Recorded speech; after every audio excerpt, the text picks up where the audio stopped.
जय हिंद साथियों, आज के इस वीडियो में जो चर्चा का विषय है वो है वायुमंडल की परतों के बारे में।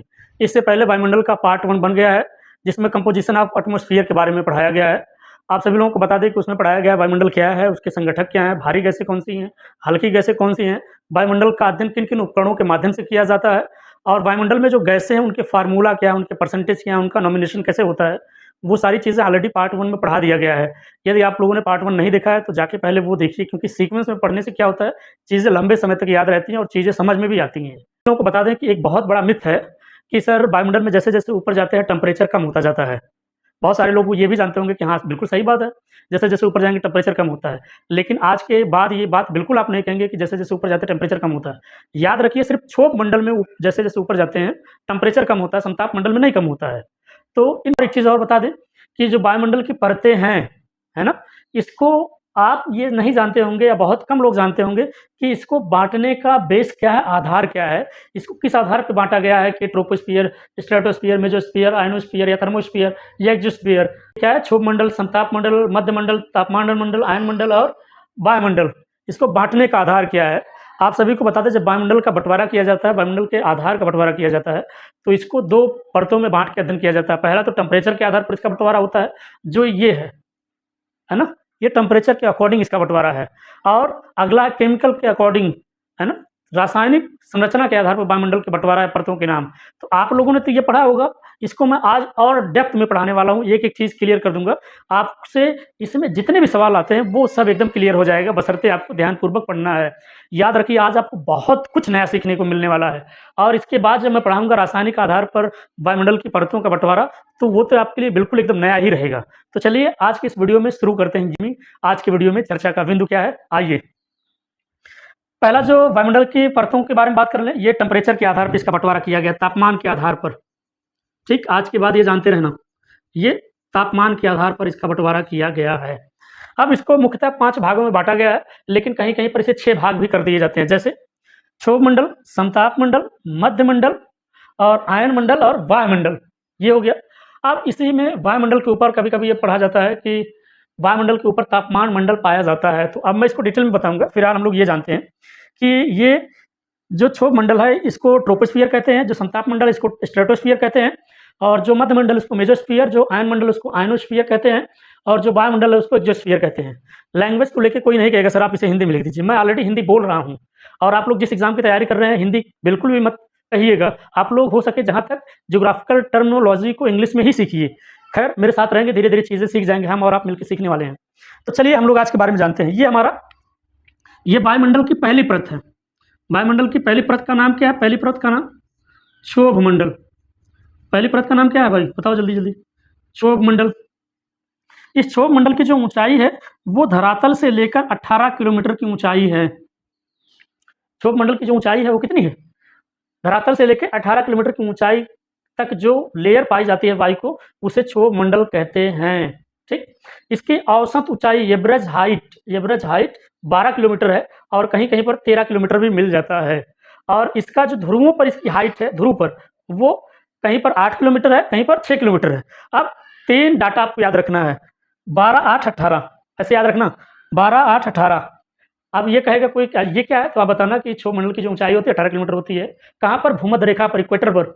अगर किसी ने पूछ लिया ध्रुवों पर क्षोभ मंडल की ऊँचाई कितनी होती है?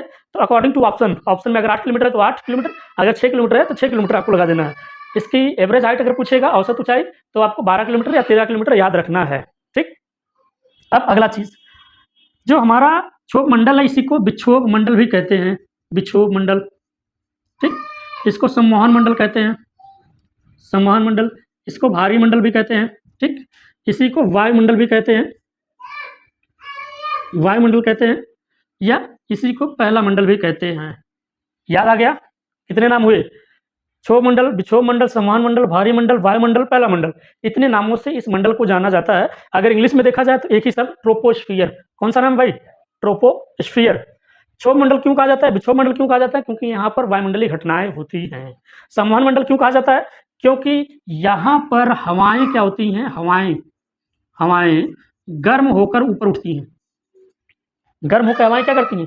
ऊपर उठती हैं और सबसे ज़्यादा जो ये क्षोभ मंडल की ऊंचाई पाई जाती है वो इक्वेटर पे ही पाई जाती है, क्योंकि सबसे ज़्यादा गर्मी भूमध्य रेखा पर ही पड़ती है। इसीलिए यहाँ हवाएं बहुत तेज़ी से गर्म होती हैं और ऊपर उठती हैं, इसीलिए यहाँ पर 4 बजे की वर्षा भी होती है। ठीक, भारी मंडल क्यों कहते हैं? क्योंकि यहाँ पर सबसे ज़्यादा भारी गैसें ही पाई जाती हैं। वायुमंडल क्यों कहा जाता है?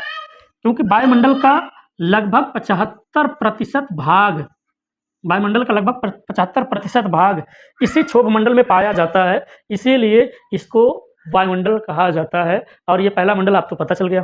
अब याद रखिए, जो ये ट्रोपोस्फियर इसका जो नामकरण किया था वो टीजरेंस डी बोट ने इसका नामकरण किया था या इसका खोज किया था। किसने किया था? टीजरेंस डी बोट ने ये ट्रोपोस्फियर नाम दिया और इसने ही इनकी खोज की। ठीक, अब दूसरी चीज़ इसमें जान लीजिए क्या इंपॉर्टेंस हो जाता है। जो हमारा पहला लेयर है, इस पहले वाले भाग में क्या होती है? वायुमंडलीय घटनाएं होती हैं। वायुमंडलीय घटनाएं। अब वायुमंडलीय घटनाएं का मतलब वर्षा, ठीक, बादल, चक्रवात, वर्षा होता है, चक्रवात आता है, बिजली का गिरना या कड़कना, या जितने भी आंधी तूफान, ये सारी घटनाएं कौन सी मंडल में होती हैं? इस वाले मंडल में होती है, क्षोभ मंडल में होती है। इसलिए इसका इंपॉर्टेंस महत्व बहुत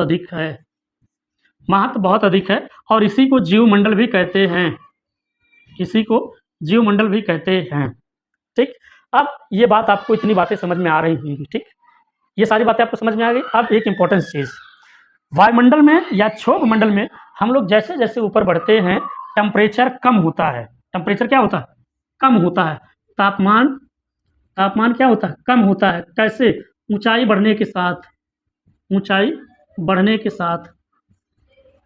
कम होने की जो दर है 165 मीटर, अगर हम ऊपर जाते हैं तो 1 डिग्री सेल्सियस तापमान कम हो जाता है। अगर हम नीचे से ऊपर, किस मंडल में? इसी मंडल की बात हो रही है, क्षोभ मंडल की। इसमें हम जैसे जैसे ऊपर जाएंगे टेम्परेचर कम होता जाएगा और टेम्परेचर घटने की दर क्या है? 165 मीटर की ऊंचाई पर 1 डिग्री सेल्सियस तापमान कम हो जाता है। ठीक, इसी को सामान्य ताप ह्रास दर कहते हैं। सामान्य ताप ह्रास दर कहते हैं, या इंग्लिश में इसको कहते हैं नॉर्मल लैप्स रेट।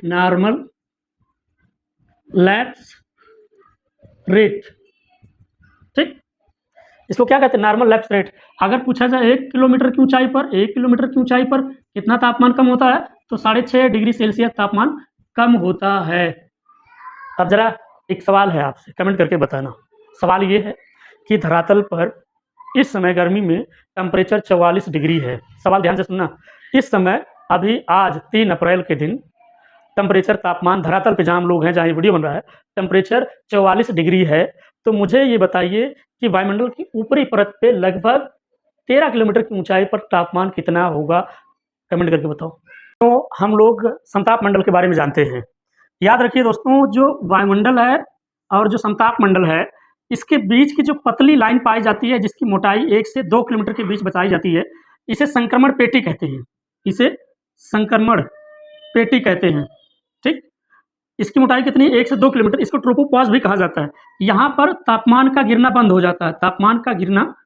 जाता है और इसे वैज्ञानिकों का अध्ययन मंडल भी कहते हैं। वैज्ञानिकों का अध्ययन मंडल, याद रखना। और यहीं पे जेट स्ट्रीम धाराएं चलती हैं। समझ पा रहे हो कि नहीं? जो वायुमंडल को, समताप मंडल को अलग करता है, उसको ट्रोपोपॉज़ कहते हैं, हिंदी में इसको संक्रमण पेटी कहते हैं। और यहाँ पर तापमान का गिरना बंद हो जाता है। इसको वैज्ञानिकों का अध्ययन मंडल भी कहा जाता है और यहीं पर जेट स्ट्रीम धाराएं चलती हैं। हमारी जो दूसरी परत है वो है स्ट्रेटोस्फियर, समताप मंडल, है ना। इस परत को क्या कहते हैं? समताप मंडल। इसको समताप मंडल कहते हैं। अब इस समताप मंडल में इसकी ऊंचाई 18 से लेकर 50 किलोमीटर के बीच में पाई जाती है। अब इसी में एक सवाल बहुत पूछा जाता है कि ओजोन परत कहाँ पाई जाती है, किस लेयर में पाई जाती है? वो कहाँ पर पाई जाती है? वो समताप मंडल में ही पाई जाती है। कौन सा लेयर? ओजोन, इसको O3 कहते हैं। ठीक, और इसमें क्या होता है कि सबसे इंपॉर्टेंट चीज़ ये हो जाती है कि इस लेयर में, समताप मंडल में, हवाएं जो होती हैं, हवाएं वो क्षैतिज दिशा में चलती हैं। क्षैतिज का मतलब ऐसे या ऐसे? जरा कमेंट करके बताओ। वर्टिकल या हॉरिजॉन्टल? कमेंट करके बताओ। हवाएं क्षैतिज चलती हैं। यहाँ पर क्या होता है, यहाँ पर तापमान में वृद्धि होती है, तापमान में वृद्धि, तापमान में वृद्धि, वृद्धि का मतलब जैसे जैसे ऊंचाई बढ़ेगी तापमान बढ़ेगा। इसीलिए समताप मंडल को रासायनिक मंडल भी कहते हैं, रासायनिक मंडल भी कहते हैं। अब रासायनिक मंडल क्यों कहते हैं, क्योंकि यहाँ पर ओजोन गैस पाई जाती है जो सूर्य से आने वाली यूवी रेज, अल्ट्रावायलेट किरणों को धरातल पर जाने से रोकती है। कौन सी गैस, ओजोन गैस। ये क्या करती है, सूर्य से आने वाली अल्ट्रावायलेट किरणों को धरातल पर जाने से रोकती है। आपको ये भी पता होगा कि हमारे पृथ्वी को सूर्य के टेम्परेचर का 1/2 अरबवां भाग ही प्राप्त होता है। वो क्यों प्राप्त होता है, क्योंकि जो ओजोन परत है वो सूर्य से आने वाली अल्ट्रावायलेट किरणों को रोकती है। अगर ये किरणें आ जाएँ तो लोग अंधे हो जाएँ, कैंसर, त्वचा रोग भी हो जाए। इसीलिए जब भी ग्रहण लगता है तो लोगों से कहा जाता है कि सूर्य को डायरेक्ट मत देखो, कहीं शीशे में मत देखो, पानी में मत देखो, या देखना है तो बहुत हार्ड या मोटा ग्लास चश्मा वाला लगा के ही देखें, ठीक। अब दूसरा चीज़ मैं ये भी कह रहा हूँ कि यहाँ पे टेम्परेचर कम हो रहा है, यहाँ पे टेम्परेचर बढ़ रहा है, लेकिन कौन से, समताप मंडल के ऊपरी भाग में ही ओजोन है, O3, है ना। यहाँ पे कणें क्या होती हैं, आपस में अल्ट्रावायलेट किरणों को रोकती है, जिससे रासायनिक अभिक्रिया होती है और इसी को रासायनिक मंडल भी कहा जाता है, याद रखना। और इसका नाम ही है समताप मंडल। यहाँ पर तापमान बराबर पाया जाता है, तापमान क्या है, बराबर पाया जाता है, जिसके कारण हवाई जहाज के लिए आदर्श दशा पाई जाती है।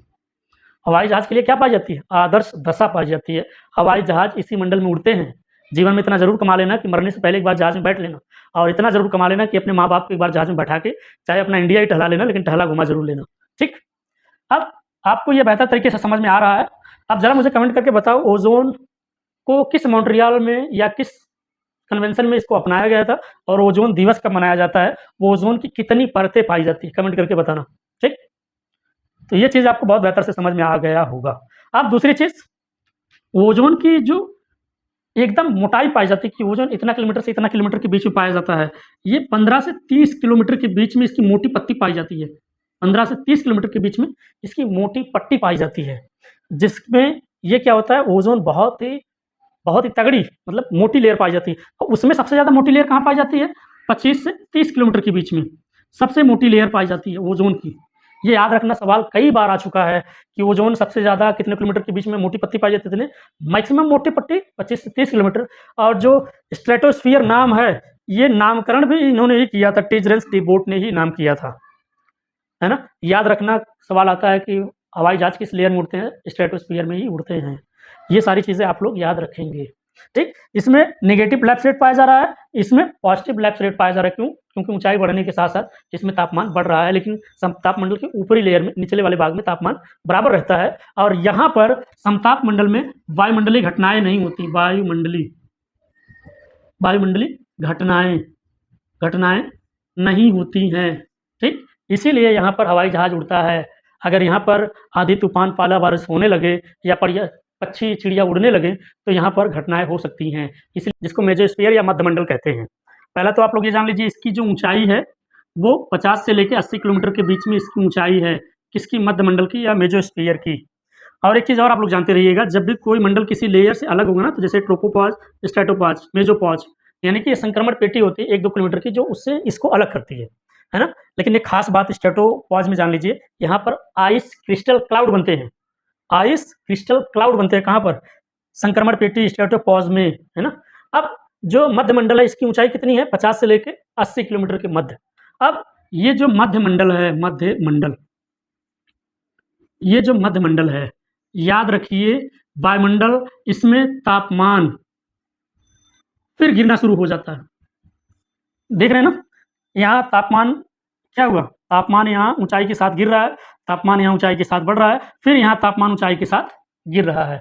इसलिए यहाँ पर तापमान का गिरना बंद हो जाता है। और ये पूरे वायुमंडल का सबसे ठंडा परत है, सबसे ठंडी परत है, पूरे वायुमंडल की सबसे ठंडी परत है। यहाँ पर -100 डिग्री सेल्सियस तक का टेम्परेचर चला जाता है 80 किलोमीटर की ऊंचाई पे।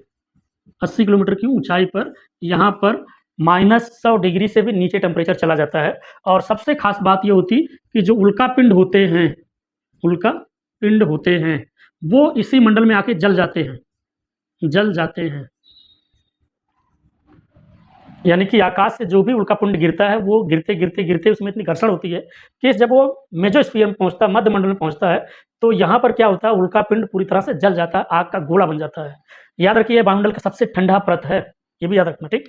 अब इसमें जो बादल पाए जाते हैं, वो निशादीप्त बादल पाए जाते हैं, निशादीप्त बादल इसी लेयर में पाए जाते हैं। बहुत बार ये सवाल आया है कि वायुमंडल का सबसे ठंडा परत कौन है? मध्यमंडल। उल्कापिंड गिरते हुए किस मंडल में जल जाते हैं? तो मध्यमंडल में जल जाते हैं। निशादीप्त बादल कहाँ पाए जाते हैं? मध्यमंडल में पाए जाते हैं। वायुमंडल में जो टेम्परेचर गिरना, वो तीसरी लेयर कौन-सी है? तो मध्यमंडल है, मेसोस्फीयर है। और मध्यमंडल को और आयनोस्फीयर को जो लेयर अलग करती है, उसको मेसोपॉज़ कहा जाता है। तो ये इतनी बात आपको याद रखनी है मेसोस्फीयर के बारे में। तो चलिए हम लोग जानते हैं आयन मंडल के बारे में। आयन मंडल की जो ऊँचाई होती है, आयन मंडल की जो ऊँचाई है, आयन मंडल की जो ऊँचाई है, वो कितनी है? 80 से 640 किलोमीटर, ये आयन मंडल की ऊँचाई है। अब इसमें कभी-कभी ये पूछ लिया जाता है कि इसमें एक लेयर पाई जाती है, जिसको हम लोग थर्मोस्फीयर कहते हैं। आप सभी को बता दें कि अंतर्राष्ट्रीय सैटेलाइट स्टेशन, है ना? अंतर्राष्ट्रीय satellite station, international satellite station जो है, वो थर्मोस्फीयर में ही लगाए जाते हैं। अंतर्राष्ट्रीय सैटेलाइट स्टेशन, वो थर्मोस्फीयर यानी कि तापमान मंडल में ही स्थापित किए जाते हैं, और यहाँ दबाव बहुत कम होता है, दबाव होता ही नहीं, जिसकी वजह से यहाँ पर तापमान महसूस ही नहीं होता। 3 चीज़ें बस इम्पोर्टेंट याद रखना थर्मोस्फीयर में, तापमंडल में, कि यहाँ पर अंतर्राष्ट्रीय सैटेलाइट स्टेशन लगाए जाते हैं, यहाँ दबाव की अनुपस्थिति के कारण दबाव महसूस ही नहीं होता, टेम्परेचर महसूस ही नहीं होता। ये बस 3 पॉइंट याद रखना थर्मोस्फीयर में, ठीक? अब हम लोग बात आयनमंडल में क्या होता है, यहाँ कणें क्या होती हैं? आयनित होती हैं, आयनित। यहाँ कणें क्या होती हैं? आयनित होती हैं। आयनित होने के कारण यहाँ पर कॉस्मिक रेज़ पाए जाते हैं, कॉस्मिक रेज़, जिसे ब्रह्मांडीय कण कहते हैं, ब्रह्मांडीय कण। अब होता क्या है कि यहाँ पर जब कणें आयनित होती हैं, तो रेडियो एक्टिव जो तरंगें होती हैं, रेडियो एक्टिव तरंगें, वो धरातल पर वापस जाती हैं। इसीलिए आप लोग देखते होंगे, हम लोग फ़ोन से बात करते हैं, हेलो कौन, है ना? टीवी देखते हैं, मोबाइल चलाते हैं, जितने भी तरंगों से चलने वाले मशीन हैं, उपकरण हैं, यंत्र हैं, उन सभी का जो सैटेलाइट का मतलब उन सभी का जो रेडियो एक्टिव तरंगें आती हैं, वो आयन मंडल से ही आती हैं। सवाल बहुत बार आता है, रेडियो एक्टिव तरंगें कहाँ से आती हैं, किस मंडल से? वो आयन मंडल से ही आती हैं। इसीलिए जब देखते हैं कि कभी-कभी यहाँ जब वायुमंडल में बारिश होती है, आंधी-तूफान आता है, तो ये जो रेडियो एक्टिव तरंगें हैं, वो आपस नहीं आ पाती हैं, जिसकी वजह से आप लोग कहते हैं, भाई नेटवर्क नहीं है, मौसम बड़ा खराब है। या जो टीवी चलाते हो, एलसीडी चलाते हो, उसमें बार-बार दबाते हो, यार नेटवर्क नहीं पकड़ रहा है, टीवी झिलझिला रहा है ना, उसमें ऐसे-ऐसे सब आ रहा होता है। तो वो प्रभावित होता है किसकी वजह से? जब यहाँ पर आंधी-तूफान, पाला बारिश होता है, इसकी वजह से। अब इसमें 2 चीज़ें आप लोगों ने और सुना होगा, एक नॉर्थ पोल, एक साउथ पोल। अरोरा अरोरा अरोरा है ना, अरोरा बोरियालिस और अरोरा ऑस्ट्रेलियाइस, ये 2 चीज़ें आपने सुना होगा, है ना? कि जब आप साइबेरिया वगैरह में जाएँगे, तो आसमान देखेंगे एकदम पूरा कलरफुल हो जाता है, उसी को अरोरा कहते हैं, और उसी को लोग देखने के लिए साइबेरिया, रूस के आगे लोग जाते हैं, और अरोरा ऑस्ट्रेलियाइस को देखने के लिए, कलरफुल आसमान को देखने के लिए लोग ऑस्ट्रेलिया जाते हैं। इसीलिए ये पूछा जाता है, अरोरा बोरियालिस किस गोलार्ध में, उत्तरी गोलार्ध में कि दक्षिणी गोलार्ध में? उत्तरी गोलार्ध में है। याद रखना है किस मंडल में पाई जाती है? ये पाई जाती है आयन मंडल में पाई जाती है, और यहाँ पर हैवी नाइट साइड पाए जाते हैं, हैवी साइट नाइट पाए जाते हैं। मतलब जो ये रेडियो एक्टिव तरंगें हैं, उनके वजह से इस परत को आयन मंडल कई परतों में बाँटा जाता है। ई परत, डी परत, F1, F2 परत, और अन्य नामों के माध्यम से इस परत को हम लोग क्या करते हैं? बाँटते हैं, डिवाइड करते हैं। याद रखिएगा इतनी चीज़ें, ताकि आपको और बेहतर चीज़ें समझ में आ जाएँ। और एक चीज़ बहुत इम्पोर्टेंट, कहा जाता है कि वायुमंडल को आकाश से अलग करने वाली, आकाश और वायुमंडल को अलग करने वाली लाइन का नाम क्या है? वायुमंडल को आकाश से अलग करने वाली लाइन का नाम क्या है? करमान लाइन। इसकी ऊंचाई कितनी है? 1000 किलोमीटर, 1000 किलोमीटर। याद रखना, बहुत इंपॉर्टेंट टॉपिक है ये। आकाश को वायुमंडल से कौन सी रेखा अलग करती है? वो उसका नाम क्या है? करमान लाइन। इस करमान लाइन की जो हाइट पाई जाती है, कितने किलोमीटर के ऊपर से अलग होता है वायुमंडल और आकाश? वो 1000 किलोमीटर के ऊपर से अलग होता है। और जो सबसे ऊपर है परत का क्या नाम है? वायुमंडल। ये वायुमंडल में क्या होता है? यहाँ पर घनत्व बिल्कुल कम हो जाता है, घनत्व एकदम कम हो जाता है। घनत्व क्या हो जाता है? कम हो जाता है, जिसकी वजह से इसके ऊपर का जो लेयर दिखाई पड़ता है वो निहारिका जैसा प्रतीत होता है। निहारिका जैसा प्रतीत होता है।